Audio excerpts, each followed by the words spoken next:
출애굽기 29장 제사장의 위임식 규정. 너는 아론과 그의 아들들의 제사장 위임식을 이렇게 행하라. 숫송아지 한 마리와 흠없는 숫양 두 마리를 준비하고 고운 밀가루로 누룩을 넣지 말고 빵과 기름 섞은 과자와 얇게 구운 과자를 만들어 모두 한 광주리에 담아 숫송아지와 두 숫양과 함께 광주리째 나에게 바쳐라. 너는 아론과 그의 아들들을 성막 입구로 데려다가 목욕시킨 후 아론에게 긴 속옷과 에봇 받침, 겉옷과 에봇을 입히고 가슴패를 달며 정교하게 짠 허리띠를 메어 주어라. 그리고 머리에 관을 씌운 다음 그 위에 여호와께 성결이라고 쓴 패를 부착시켜라. 그러고서 거룩한 기름을 가져다가 그의 머리에 부어 발라라. 너는 또 그의 아들들에게 속옷을 입히고 띠를 띄우며 그들의 머리에 관을 씌워 그들을 제사장으로 위임하고 이것을 영구한 규정으로 삼아라. 너는 이런 방법으로 아론과 그의 아들들을 제사장으로 위임해야 한다. 너는 준비해둔 숫송아지를 성막 앞으로 끌어다가 아론과 그의 아들들이 그 송아지 머리에 손을 얹게 한 다음 성막 입구 나 여호와 앞에서 그 송아지를 잡아라. 그리고 그 피를 조금 가져다가 손가락으로 찍어 제단 네 뿔에 바르고 나머지 피는 모두 제단 바닥에 쏟아부어라. 그런 다음 너는 내장을 싸고 있는 모든 기름과 간에 덮여 있는 간 꺼풀과 그리고 두 콩팥과 그 위에 기름을 떼내어 제단 위에서 불로 태워 바쳐라. 그러나 그 송아지의 고기와 가죽과 똥은 야영지 밖에서 불태워 버려라. 이것이 죄를 씻는 속죄제이다. 너는 또 준비해둔 두 마리 숫양 중 한 마리를 끌어다가 아론과 그의 아들들이 그 숫양 머리에 손을 얹게 한 다음 그것을 잡아 피를 받아서 단 사면에 뿌려라. 그러고 나서 그 숫양의 각을 뜨고 내장과 다리는 깨끗이 씻어 머리와 함께 그 모든 것을 제단 위에서 불사르라. 이것은 나 여호와에게 불로 태워 바치는 번제이며 나를 기쁘게 하는 향기이다.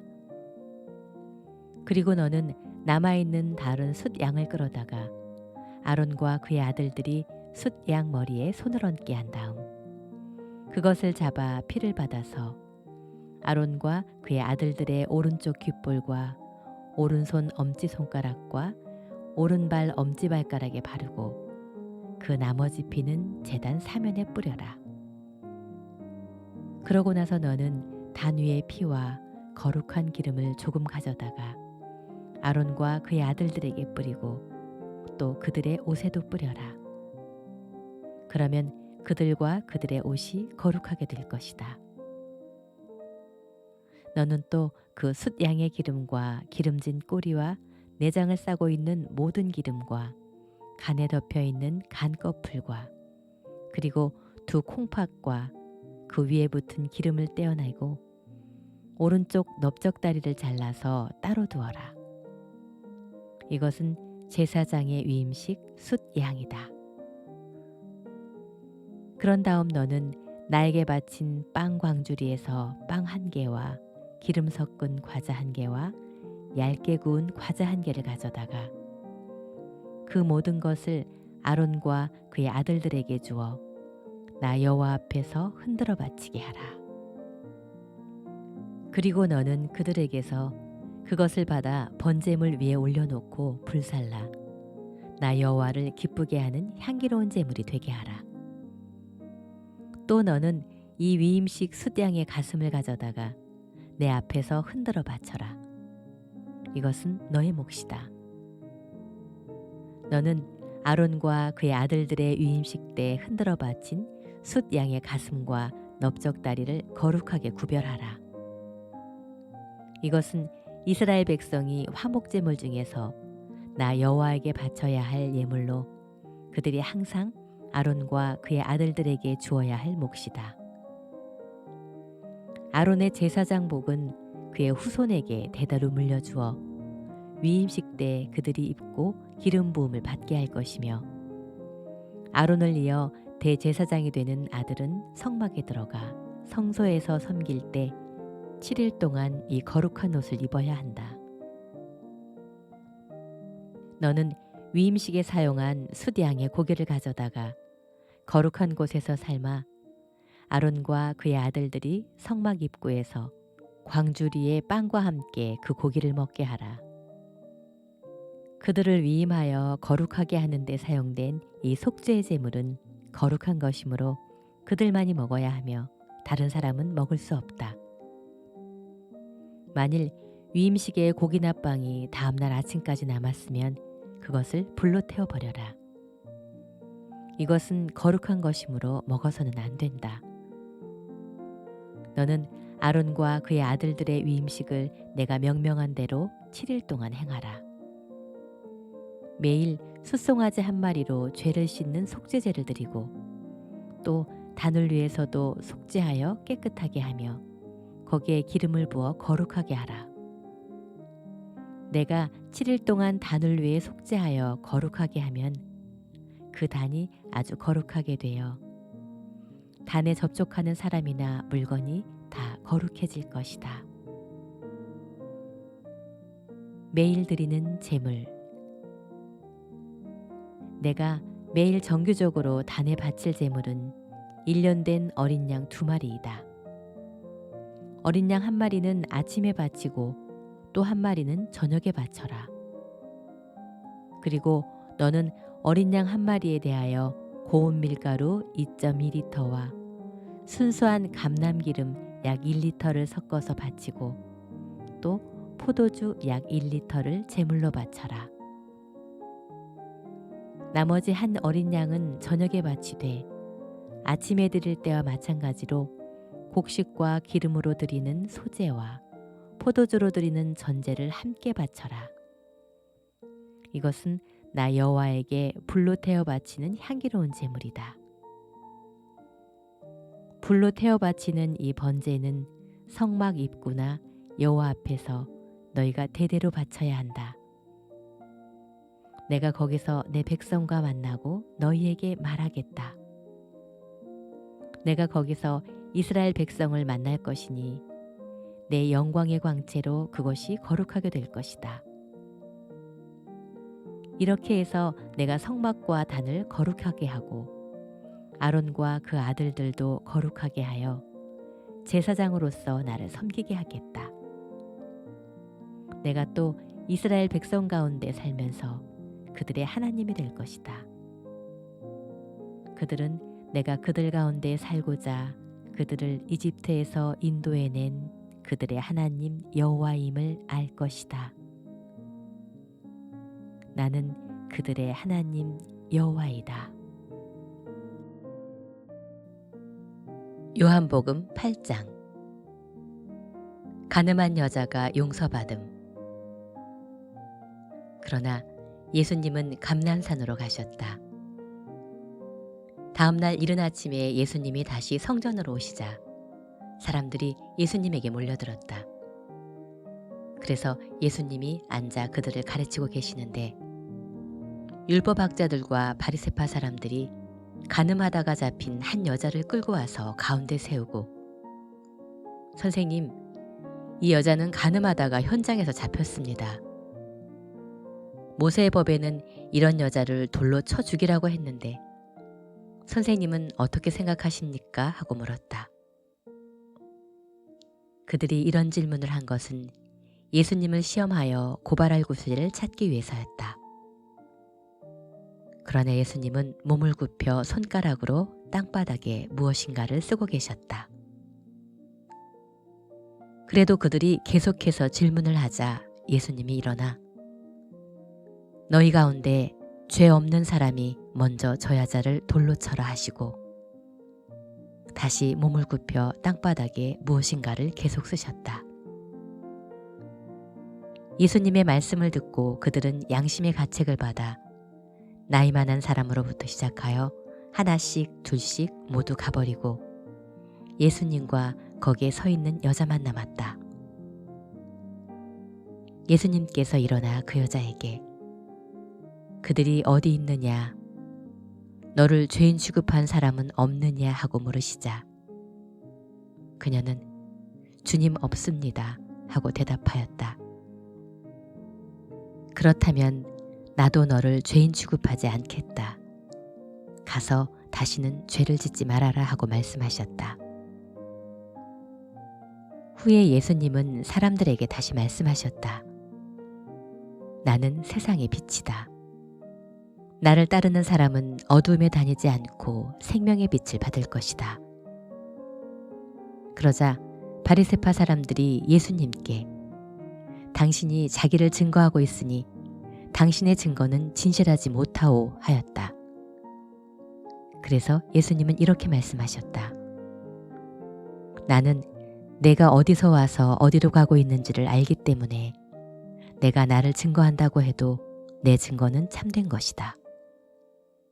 그러나 너희는 내가 어디서 와서 어디로 가는지를 모른다. 너희는 사람의 표준대로 판단하지만 나는 아무도 판단하지 않는다. 내가 만일 판단하더라도 내 판단이 옳은 것은 내가 혼자 있는 것이 아니라 나를 보내신 아버지께서 나와 함께 계시기 때문이다. 너희 율법에도 두 사람의 증거는 참된 것이라고 기록되어 있다. 내가 나를 증거하기도 하지만 나를 보내신 아버지께서도 나를 증거해 주신다. 이 말씀을 듣고 그들이 당신의 아버지가 어디 있어? 하고 묻자 예수님은 그들에게 너희는 나를 알지 못하고 내 아버지도 모른다. 만일 너희가 나를 알았다면 내 아버지도 알았을 것이다 하고 대답하셨다.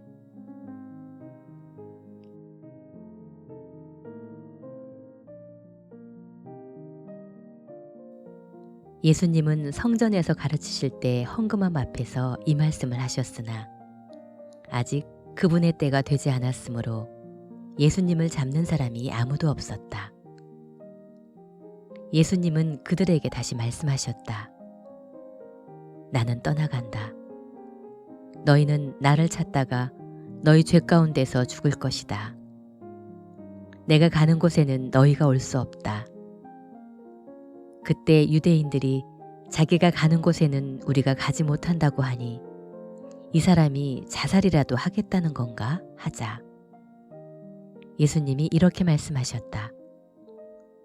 너희는 아래서 났고 나는 위에서 났으며 너희는 이 세상에 속하였고 나는 이 세상에 속하지 않았다. 그래서 내가 너희는 너희 죄 가운데서 죽을 것이라고 말하였다.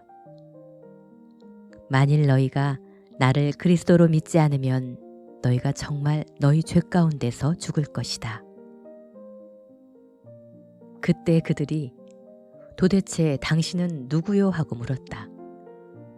그래서 예수님이 이렇게 대답하셨다. 내가 누군지 처음부터 너희에게 말하지 않았느냐? 내가 너희에 대해서 할 말도 많고 판단할 것도 많지만 나를 보내신 분이 참되심으로 나는 그분에게서 들은 것만 세상에 전한다. 그들은 예수님이 하나님 아버지에 대해서 말씀하셨다는 것을 깨닫지 못하였다.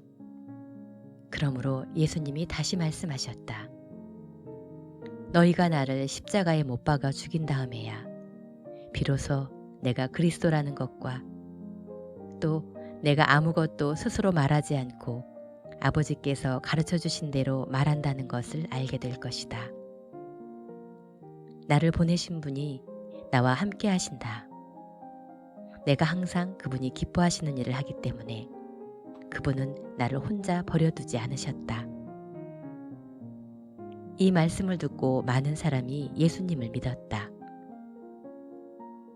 진리가 자유롭게 함. 그래서 예수님이 자기를 믿는 유대인들에게 말씀하셨다. 너희가 내 말대로 살면 참으로 내 제자가 되어 진리를 알게 될 것이며 그 진리가 너희를 자유롭게 할 것이다. 우리는 아브라함의 후손으로 남의 종이 된 적이 없는데 어째서 당신은 우리가 자유를 얻게 될 것이라고 말하시오.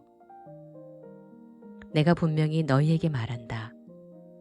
죄를 짓는 사람은 누구나 다 죄의 종이다.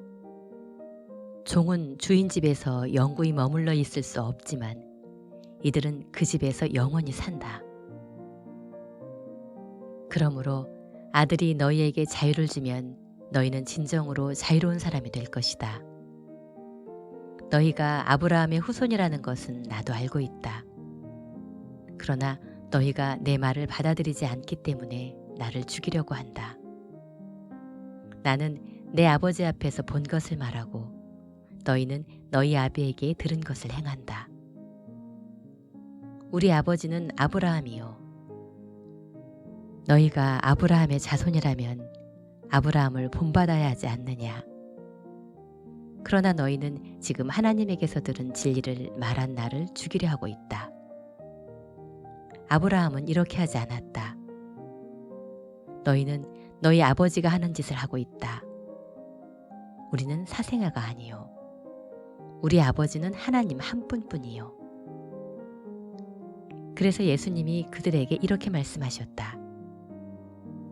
너희 아버지가 정말 하나님이시라면 너희가 나를 사랑했을 것이다. 이것은 내가 하나님에게서 나와 이곳에 왔기 때문이다. 나는 내 마음대로 온 것이 아니고 아버지께서 나를 보내셨다.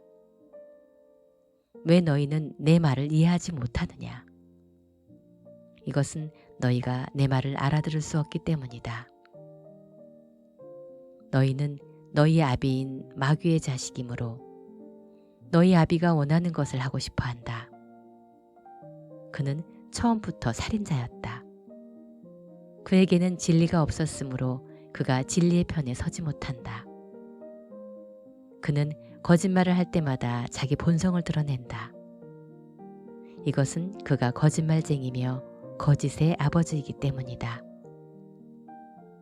너희는 내가 진리를 말하기 때문에 나를 믿지 않는다. 너희 중에 내게서 죄를 찾아낼 사람이 누구냐? 내가 진리를 말하는데도 왜 나를 믿지 않느냐? 하나님께 속한 사람은 하나님의 말씀을 듣는다. 그러나 너희가 듣지 않는 것은 하나님께 속하지 않았기 때문이다.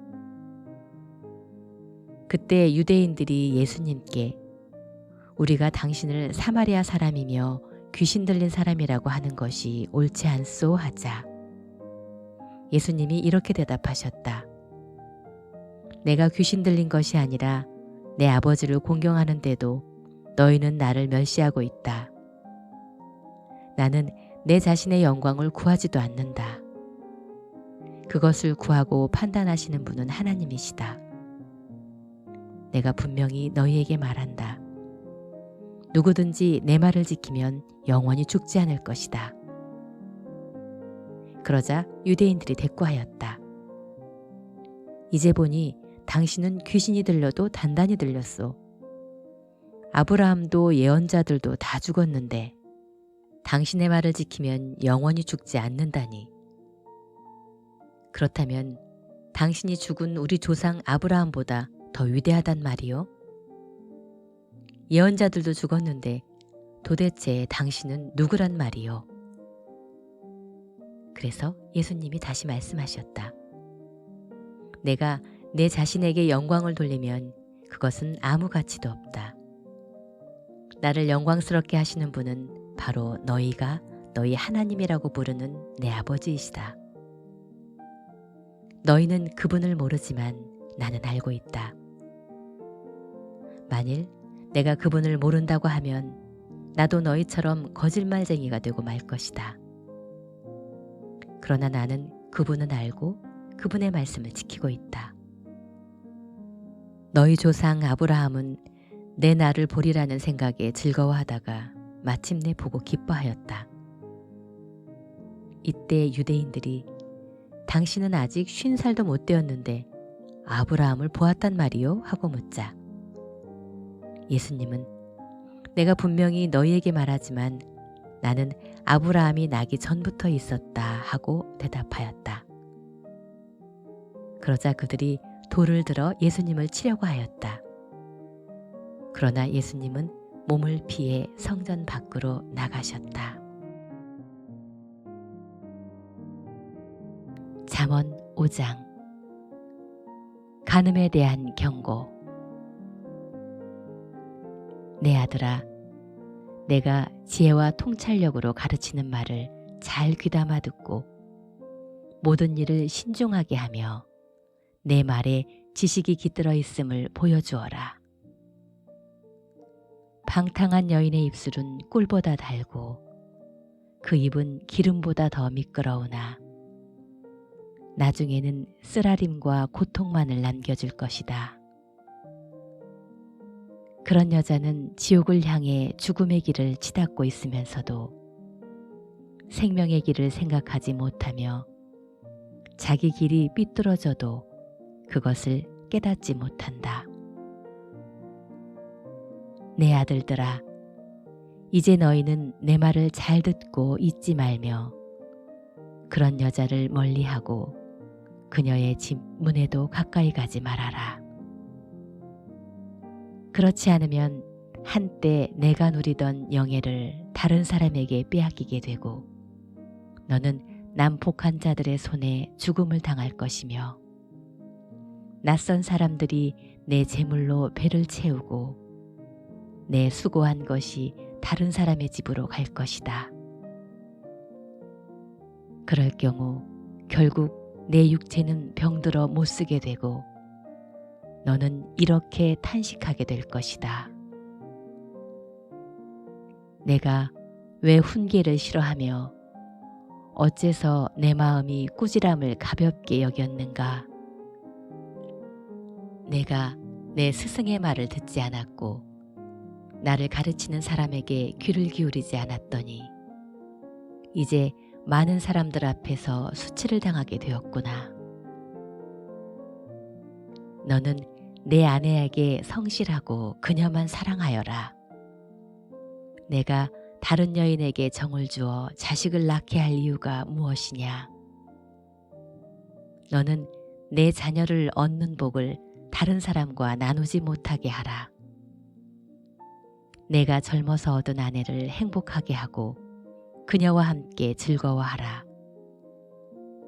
너는 암사슴처럼 그녀를 사랑스럽고 아름답게 여겨 그 품을 항상 만족하게 여기며 그녀의 사랑을 항상 연모하라. 내 아들아, 내가 무엇 때문에 음란한 여자에게 정을 주어야 하며 남의 아내 가슴을 안아야 하겠느냐? 여호와께서는 사람이 하는 일을 다 지켜보심으로 내가 무엇을 하든지 다 알고 계신다. 악인은 자기 악에 스스로 걸려 넘어지며 자기 죄의 줄에 자기가 매인다. 그는 진리의 교훈을 듣지 않았으므로 죽을 것이며 너무 어리석은 탓으로 길을 잃고 방황할 것이다.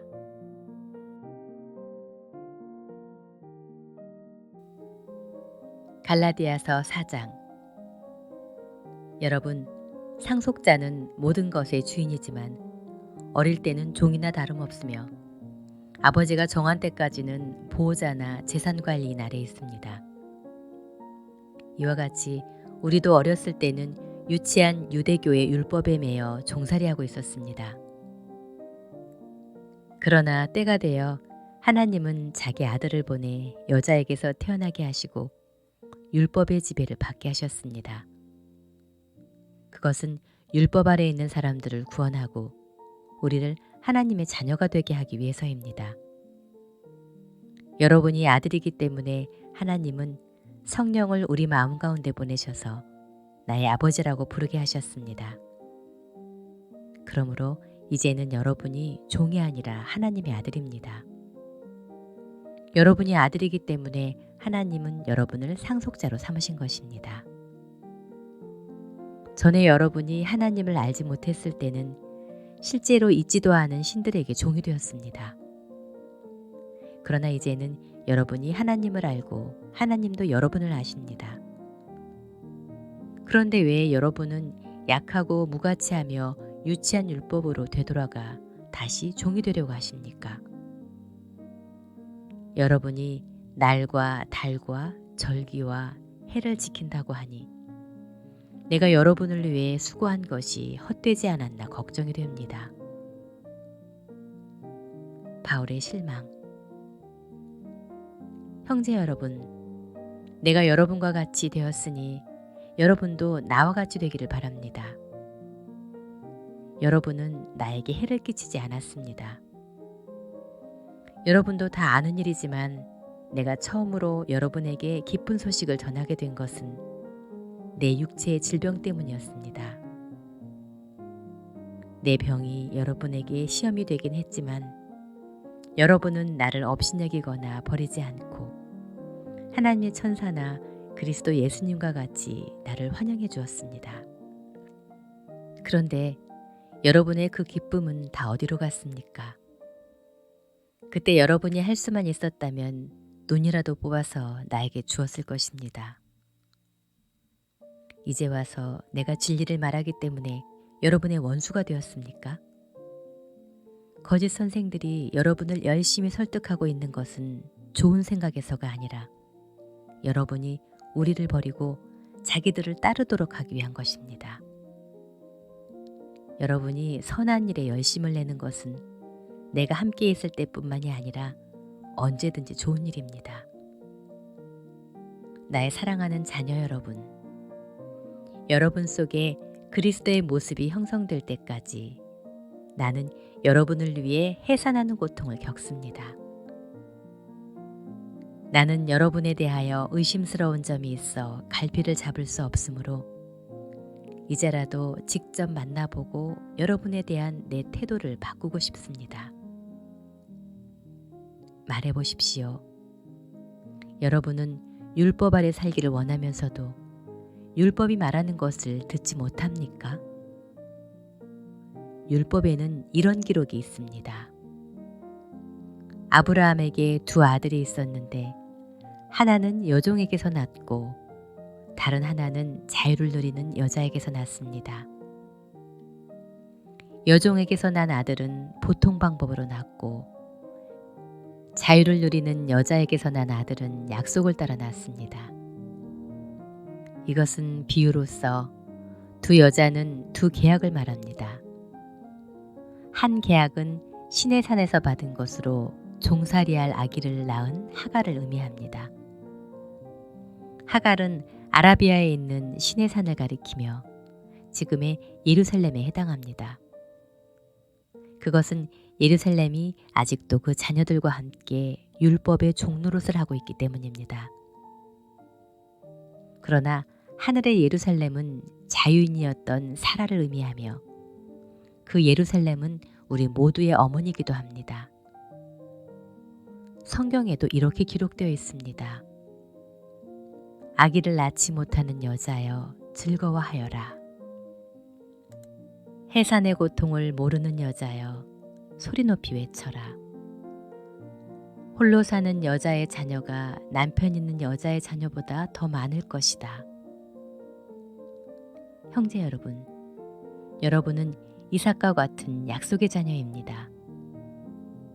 그때 보통 방법으로 난 이스마엘이 성령을 따라 난 이삭을 괴롭힌 것 같이 지금도 마찬가지입니다. 그러나 성경에는 이 여종과 그 아들들을 내쫓으세요. 여종의 아들은 자유를 누리는 여자의 아들과 함께 유산을 받을 수가 없습니다. 라고 하지 않았습니까? 그러므로 형제 여러분, 우리는 여종의 자녀가 아니라 자유를 누리는 여자의 자녀입니다.